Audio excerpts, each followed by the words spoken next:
Sorry about that. It's this thumbnail that I want to share with you guys. Why do you add whites to the thumbnail when they wouldn't include a black person in a discussion unless it demonizes us?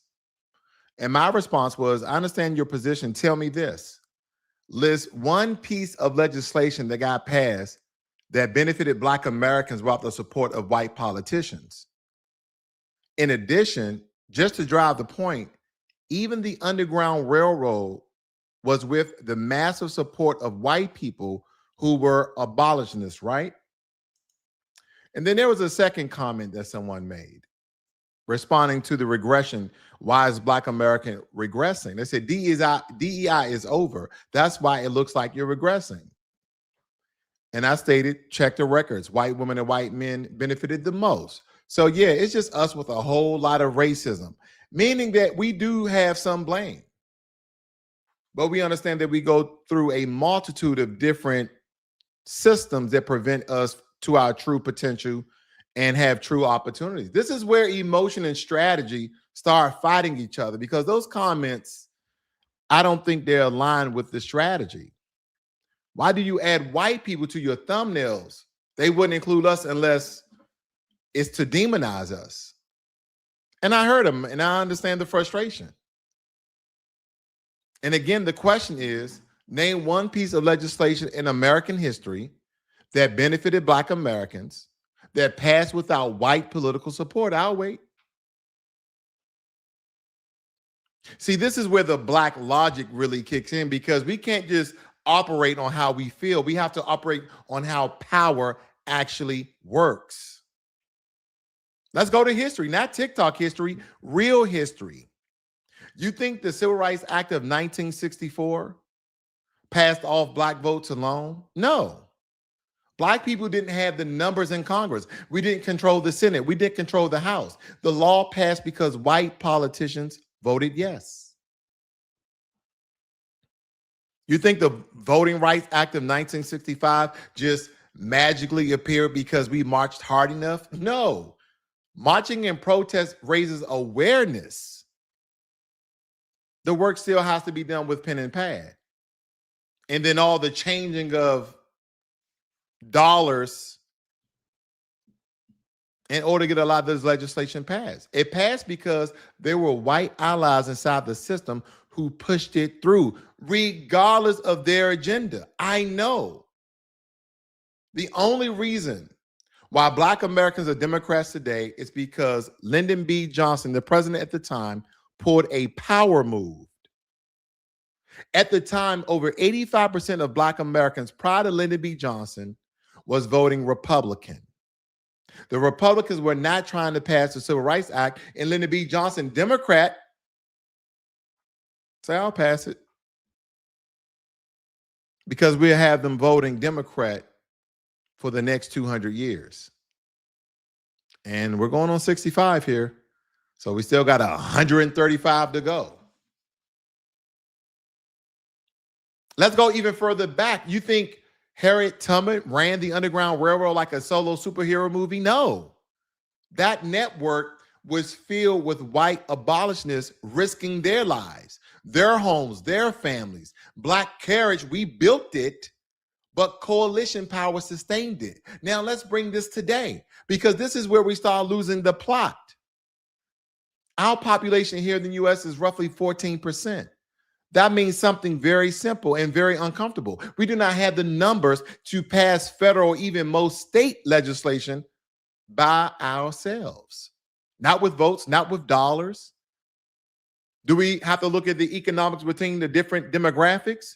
That majority of white Americans make $85,000 plus, and majority of Black Americans make $55,000 less. So not with votes, not with dollars, not with political pressure alone. That's not disrespect. It's just the math. And math doesn't care about our pride. So when we say we don't need anybody else, that sounds powerful, but it's strategically incomplete, because politics is not about isolation. It's not about isolation. It's about coalition building. And again, we can't focus on so much of their agenda because we have our own. Because we can be very clear, because I know how things can get twisted. This is not about begging. This is not about submission. This is not about abandoning Black unity. This is about understanding leverage. We're only 14% of the US population. Hispanics are 20%. Asians are now climbing to around 7%. Because here's the truth. There are issues we face as Black Americans that are also faced by millions of other Americans, whether it be poor education systems, lack of economic opportunity, healthcare access, wage stagnation. And guess what? Some of those people who go through that too are white and Hispanic.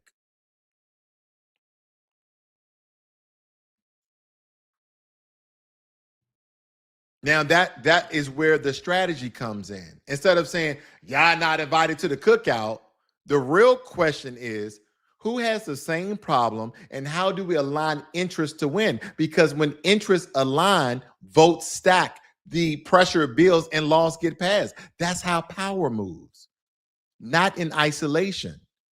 In alignment. Yeah, we can all say, let's build Black unity and go to these states and make our own enclave and have a nation within a nation. But every single time we've tried it, the system tells us we cannot live without you because they come and destroy our towns and cities.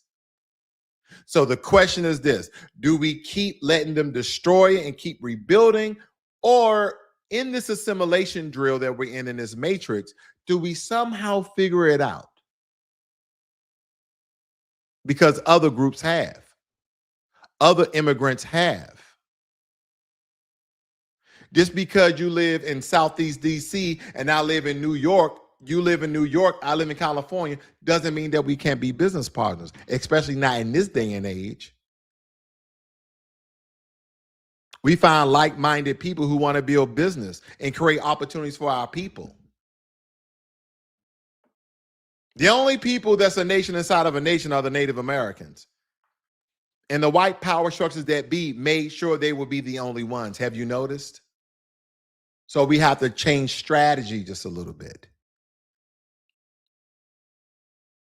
We need to stop turning backwards and running forward and just turn around. See, here's the part that we really need to sit with. We've been trained to think in symbols when we should be thinking in systems. We've been trained to think in symbols when we should be thinking in systems.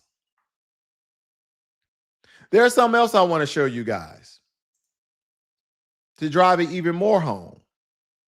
White Americans, specifically white male legislators, have historically constituted the majority race passing the civil rights, voting rights, and housing laws in the U.S. Congress, mostly during the 1960s. Context. While passed by a majority white Congress, these laws were heavily driven and fought by Black activists, Dr. Martin Luther King Jr. and his administration, because he had a whole organization behind him, supporting him, and civil rights organization like no other than the NAACP. That's not the same organization today. We know that. They did a lot more back in the day. Now, I know you guys are asking, well, they did it because of the presidency. They did it because powerful position. Yeah, it's a trade-off. They got what they want, and we got stronger, strengthening laws to really reinforce, to really reinforce the Constitution with the rights we already had. But the Civil Rights Act put another layer of quote unquote protection. Are we better now than we were then? Yes, I didn't say much, but yes, we are. Inch by inch by inch. Some people can come here and walk a foot. Unfortunately, we're inching our way. Slow motion is better than no motion. Providing these opportunities by aligning ourselves in certain regards, like in opportunities, jobs. So if they say we got 10 job positions, we know that they're going to get 7, maybe 8, but at least 2 of us or 3 of us got an opportunity versus 0. Maybe the people don't like the strategy. We get emotional about who's in the thumbnail. And I'm not upset at the notion. I'm not. But it has made me think. Who's in the thumbnail? Because I had a white person in the thumbnail. But don't ask who's in the committee room writing the bills. We argue about optics, but ignore the outcomes. We focus on representation, but forget legislation requires votes. And votes require numbers, and numbers require coalitions. Maybe it's a little tough love I'm trying to give people. Because if our strategy is we're going to do this alone, then our strategy is not a strategy. It's an isolation disguised as pride, because that's the one thing that we trump ourselves up on: Black pride. And pride, unchecked, will have us standing alone by our damn selves while policies are getting written for each and every group, and policies are getting written without us. But here's the balance, because we're not losing ourselves in this process. So don't let this go over your head. We still need Black unity, Black organization, Black economic power, Black political awareness. That's the foundation. But the expansion of the foundation, that's where coalition comes in. Because power is not just about who you are. It's about who stands with you, who votes with you, and who builds with you. Let's make it plain. You can have the best idea in the world, but if you don't have the votes, it dies. You can have the strongest argument, but if you don't have the coalition, it goes nowhere. So when you see a thumbnail with multiple groups, that's not confusion, that's strategy. Because the goal is not to look powerful, the goal is to be effective. We've been looking powerful for a very long time. And it's not to say, let's look weak.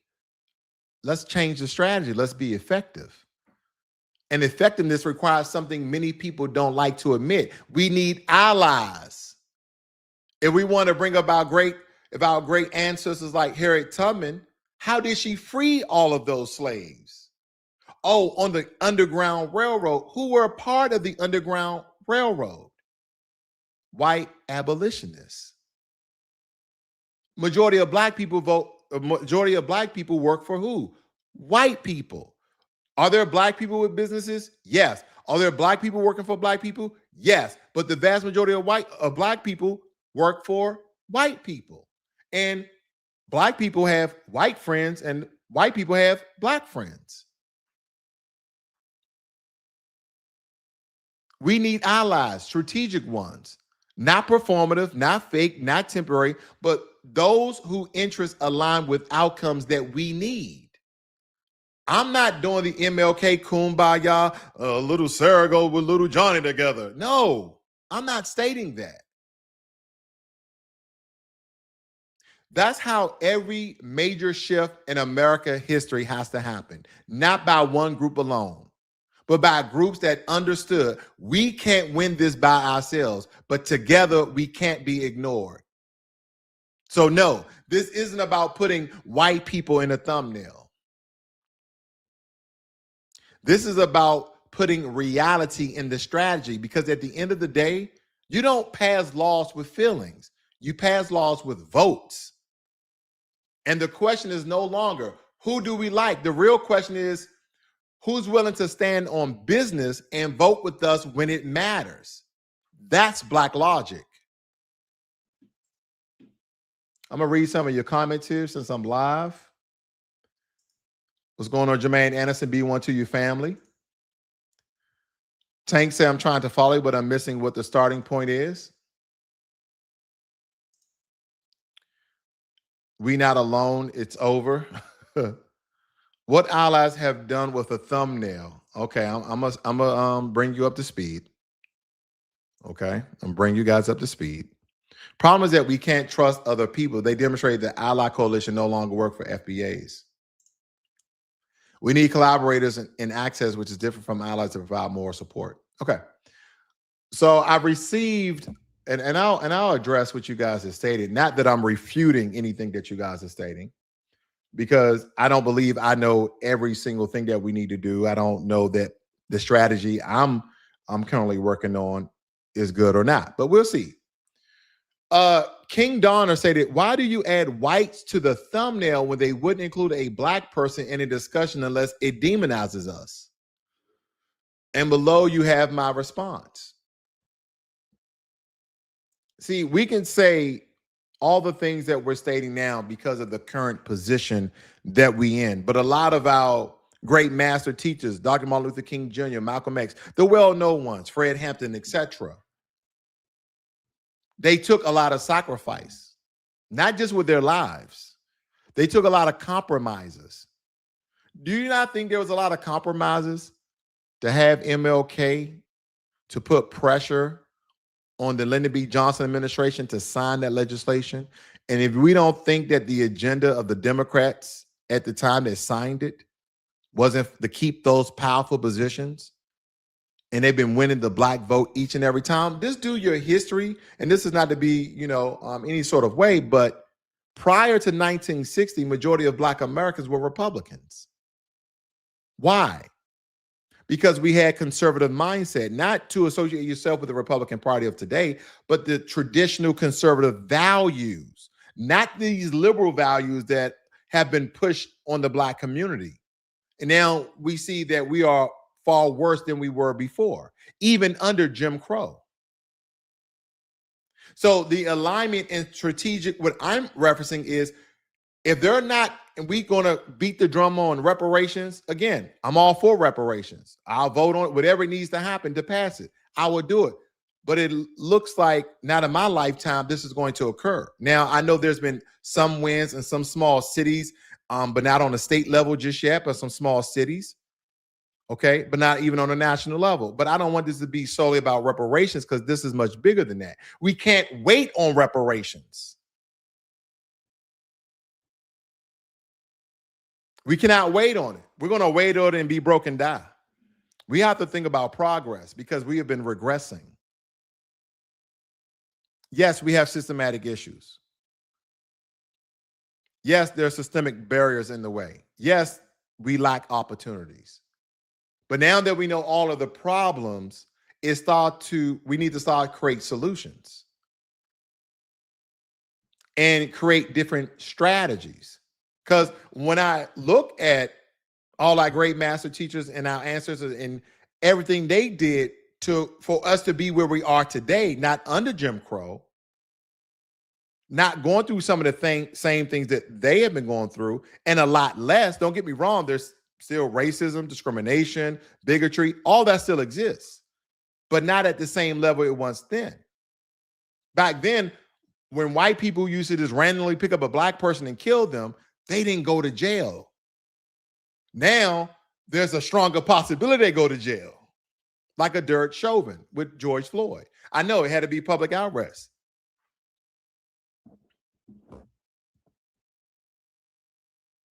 We've done it before. We'd align ourselves with different groups in order to get what we want, and we've ignored that. I think people are getting emotion and strategy misaligned. This is not about kumbaya. This is about, how do we position ourselves in a better position 5 years from now, 10 years from now? Because even though a lot of these communities that we have are majority black, in most regards, there's still white people in your district. And if you are not the majority population or demographic in that municipality, in that city, in that town, in that state, then you may start to have to look at the broader issue. Like, okay, well, I don't like none of their policies, but I like their policies. You know those smear campaign commercials that they always show? And they try to call out what the other candidate did, and they try to make them look all bad. I try not to look at none of that. Just show me what they are proposing. And how does that benefit me and my family, and then the greater community as a whole? Alignment. Because if we're not going to grow grassroots candidates, train them up. And again, they still have to appease to other demographics, but have a more concentration on Black America. If we're not going to do that without dollars, then we have to think about other strategies. Because again, we say these things, but when it's time to put your money where the mouth is, then all of a sudden things tend to be hush hush over Jerusalem. Because I know that every Black American has $20 to support a candidate in their district, in their state, even on the presidential level. I know we do. Just look at your bank account. It tells your history of what you spent. You had $20. So we can go in front of these capitals, in front of these downtowns, and we can be behind podiums with bullhorns and speak very loudly. But what are we doing on the legislation level? What elbows are we rubbing? Who are we talking to in the back channel, in the back room? Because unfortunately, politics is crooked. So everything we say on the forefront has to make a deal behind closed doors. And we may not get all what we want, but can we get something? Because if we're going to be all or nothing, I tell you this, if it's going to be all of nothing, then we will still be under Jim Crow. The civil rights would have never got passed if we were all for nothing. There were sacrifices made and there were compromises made. So I'm thinking about the bigger picture 5, 10, 15 years from now. You saw what happened in Chicago with Mayor Brandon Johnson. He's giving $50+ million to illegal immigrants. I just give you some contrast. A lot of Chicagoans, Black Chicagoans, flip bread because of Brandon Johnson. Do I agree with their political affiliation? No. They're doing what's best for their interests. Whether they voted for Trump or not, let's think individual for a moment, because that's who is going to affect. They're voting on their city, which they saw a massive amount of illegal immigrants come in, and literally Black men and women getting fired all over the place. Then you have a white man saying, hey, I'm going to get rid of all the illegal immigrants. Where the Black man who's in office gives millions of dollars and evict you from your community centers to house people and give them millions of dollars and all these opportunities and try to fast track them to citizenship. Why? Why? They couldn't provide more shelters. They couldn't provide computer classes, AI classes, coding classes. How did all this money come about? We have to start voting really on power. We need to understand strategy.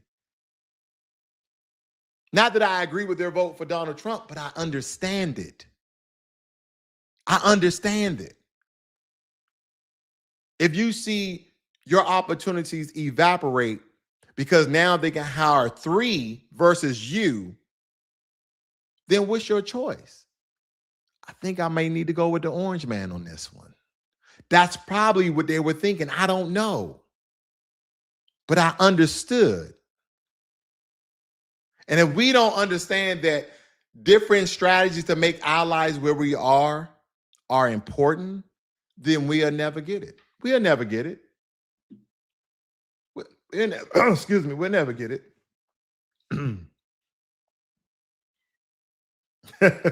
No, I'm not beating nobody up. I'm not beating nobody up. I'm just passionate. Jermaine Anderson said, FBA Strong Brother says, you're right there. No trust factor. I trust and recognize and I experience the following guidelines for Dr. Claude Anderson. We have no allies. Brandon Johnson carrying bags, air items, Maxine Water, on and on and on. Right. All of them have sold us out. So again, this is not to be inclusive. This is not 100%. This is just my perspective. Because when I study history, I see the alignment, right? Stated here that, we have no allies. We have no friends, but that doesn't mean that we don't have any special interests. So maybe you can take out the word allies that I was using. It's about special interests, because think about it.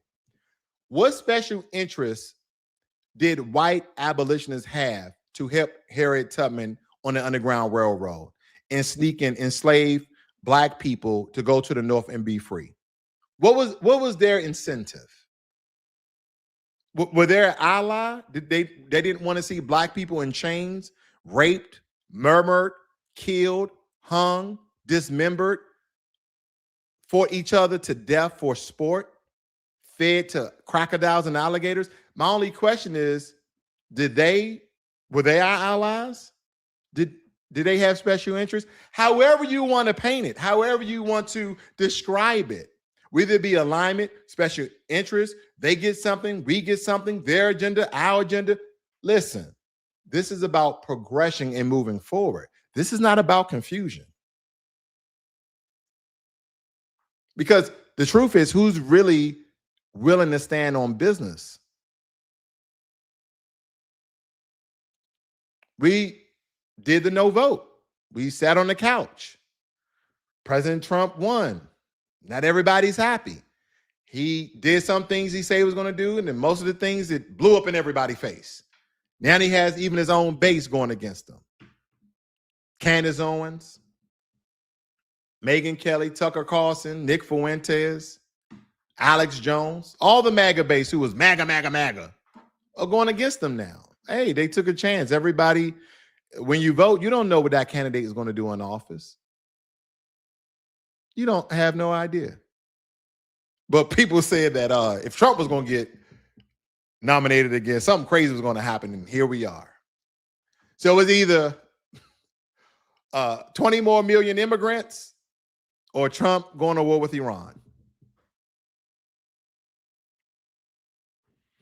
People losing healthcare access, people losing jobs under Trump, gas prices are high, grocery prices are high. Who knows? So you're either unemployed with the illegal immigrants inside the country with Kamala Harris, or you're unemployed and we're at war with Iran. Hey, choose a battle. I don't know. Okay, these hypothetical partnerships are no longer valid strategies. How so? How so? That's a good question. I mean, that's a good statement, but I want to know how so. And these are not hypothetical or hypoethical. Okay? Hypothetical. These are not hypothetical at all. These are strategies that worked for a very long time. I have a question. Politically, I want you guys to think politically. Are we too pro-black politically?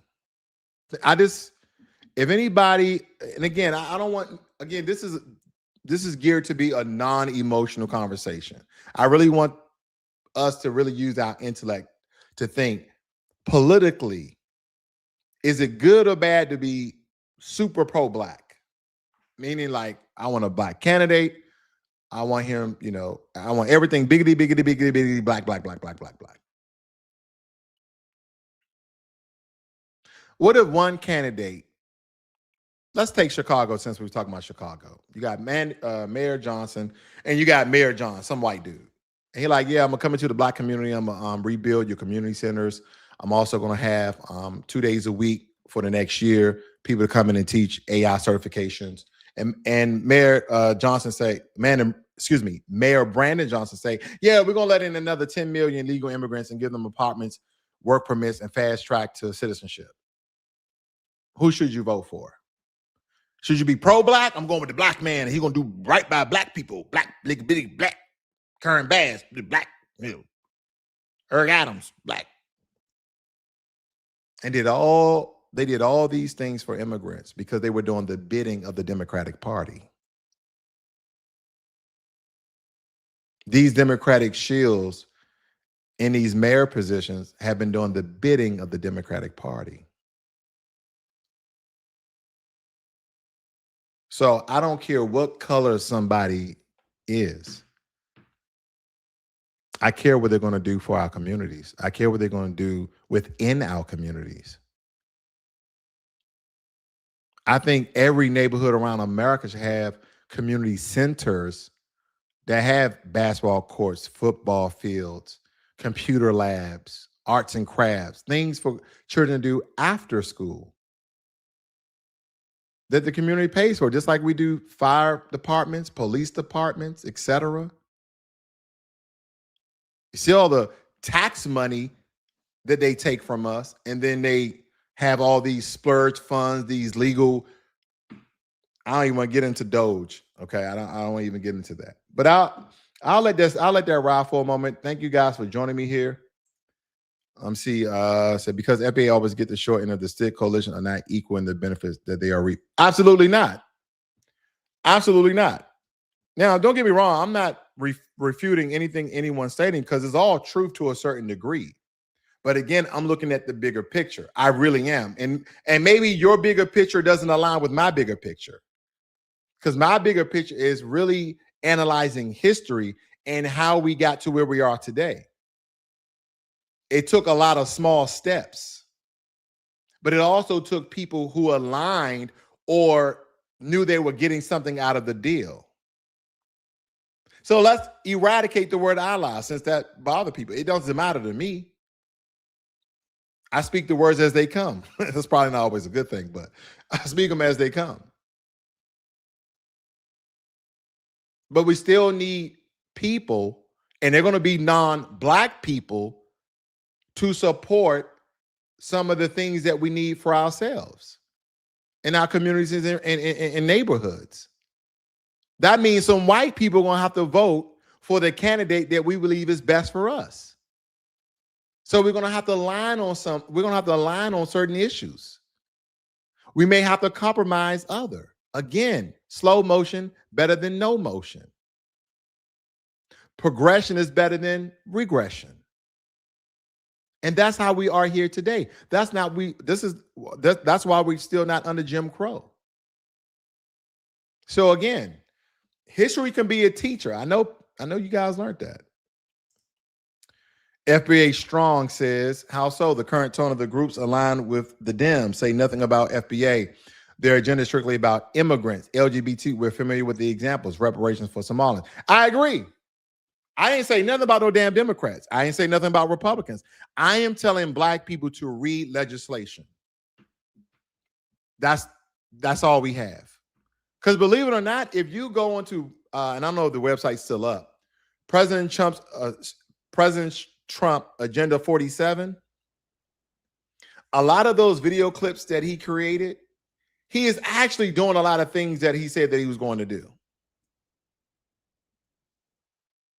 And a lot of those things have been turned over. But anyway, they're blowing up pretty much today.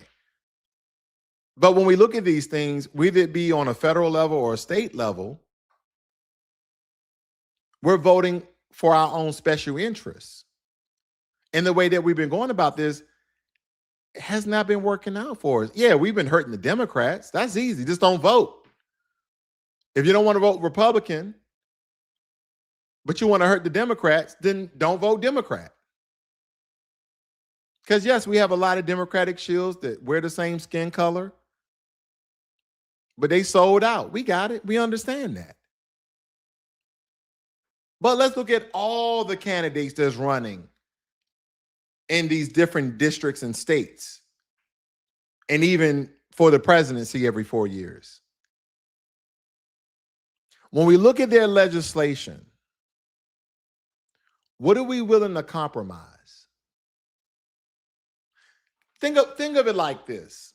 As FBA Strong was saying, they passed all these LGBT laws, give LGBT all these different rights. I'm just using LGBT as an example. I'm not harking on them at all. Not trying to be denigrating, but they give them all these rights and give us absolutely nothing. Then what are we to do?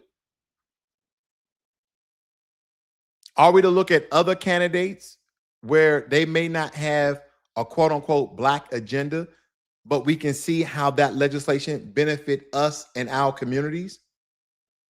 I would think so. Or, and people hate when I say this, or don't vote. It's your choice. Because if I hear somebody else say that our ancestors died for us to vote, they died for us to have the right to vote. If you are free, They died for the right, not that you have to do it or not. If you want to, if you think you're respecting them by going vote, then go do it. But don't vote the same way over and over again, expecting different results. There was a lot of sacrifices made for us to have rights, not for you to be pressured to vote for one political party or not.